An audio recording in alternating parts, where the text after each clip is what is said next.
X square plus b x plus c, यदि इसका मान हम शून्य के बराबर रख दें तो ये क्या बन जाता है, द्विघात समीकरण।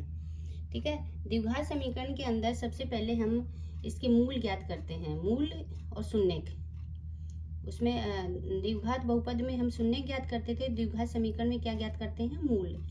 मूल ज्ञात करने के और भी तरीके हैं, लेकिन यहाँ पे एक सूत्र दिया हुआ है, श्रीधराचार्य सूत्र, द्विघात सूत्र। ये एग्जाम में कई बार पूछ लिया जाता है, इसलिए सूत्र को आप याद रखिए। जैसे समीकरण का रूप इस प्रकार का होता है, a x square b x plus c. A x square का गुणांक है बी एक्स का, और सी क्या है, एक अचर है। इसमें एक विभक्ति कर डी निकालना होता है, जो इन मूलों की प्रकृति बताएगा। डी बराबर होता है बी स्क्वायर माइनस 4a और सी, ए बी सी इसमें है ही, दिए हुए रहते हैं। ये प्रकृति हमें तीन तरह से प्राप्त होगी। यदि डी 0 के बराबर आ गया तो मूल क्या होंगे, समान होंगे और वास्तविक होंगे। यदि डी बड़ा आ गया 0 से तो मूल असमान होंगे और वास्तविक होंगे। यदि डी छोटा आ गया 0 से तो मूल अस्तित्व में नहीं होंगे और काल्पनिक मूल होंगे। ये जो सूत्र है ये हमें याद रखना है, x बराबर minus B plus minus. Plus minus का मतलब है यहाँ पे x के दो मान निकल के आएंगे, एक यहाँ पे प्लस और एक माइनस में। Under root B square minus 4ac बटा 2a। यहाँ पे बी स्क्वायर माइनस 4ac को d लिख दिया। ठीक है, तो इसी से ये सूत्र बना है। मूलों की प्रकृति इस प्रकार से पता करेंगे।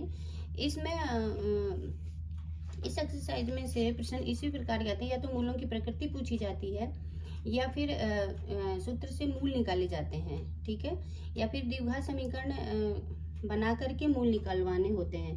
एक एग्जाम्पल समझते हैं, 4x square minus 12x minus 9 बराबर 0 एक समीकरण है द्विघात। इसके मूल भी निकालने और मूलों की प्रकृति भी पता करनी है। पहले हम मूलों की प्रकृति पता करते हैं। इसमें से ABC निकाल लिए, a 4 है, b माइनस 12 है, c माइनस 9 है। तो d बराबर हो गया b स्क्वायर माइनस 4ac। तो b स्क्वायर क्या होता है, 12 का स्क्वायर माइनस 4, a की जगह 4 रख दिया, c की जगह 9 रख दिया। इस प्रकार हम इसको गुणा करेंगे तो 144 में 44 जोड़ 288 आया। 288 प्लस का इसलिए क्या है, बड़ा है 0 से। तो प्रकृति तो हमने यहाँ से निकाल ली कि d जब बड़ा होता है 0 से तो मूल असमान और वास्तविक होंगे।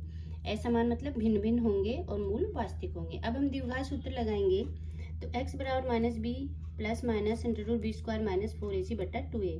जब हम द्विघात सूत्र में b की जगह माइनस 12 रख दिया, बी स्क्वायर माइनस 288 रख दिया। इस प्रकार हम इसको हल करेंगे, 288 के गुणनखंड कर दिए और हमारे पास ये दो मान निकल के आ गए, एक प्लस का और एक माइनस का। दूसरा एग्जाम्पल समझते हैं। यदि द्विघात समीकरण ये है, इसके मूल समान है तो k का मान क्या होगा। यदि इसने शर्त यदि मूल समान है, तो मूल जब समान होते हैं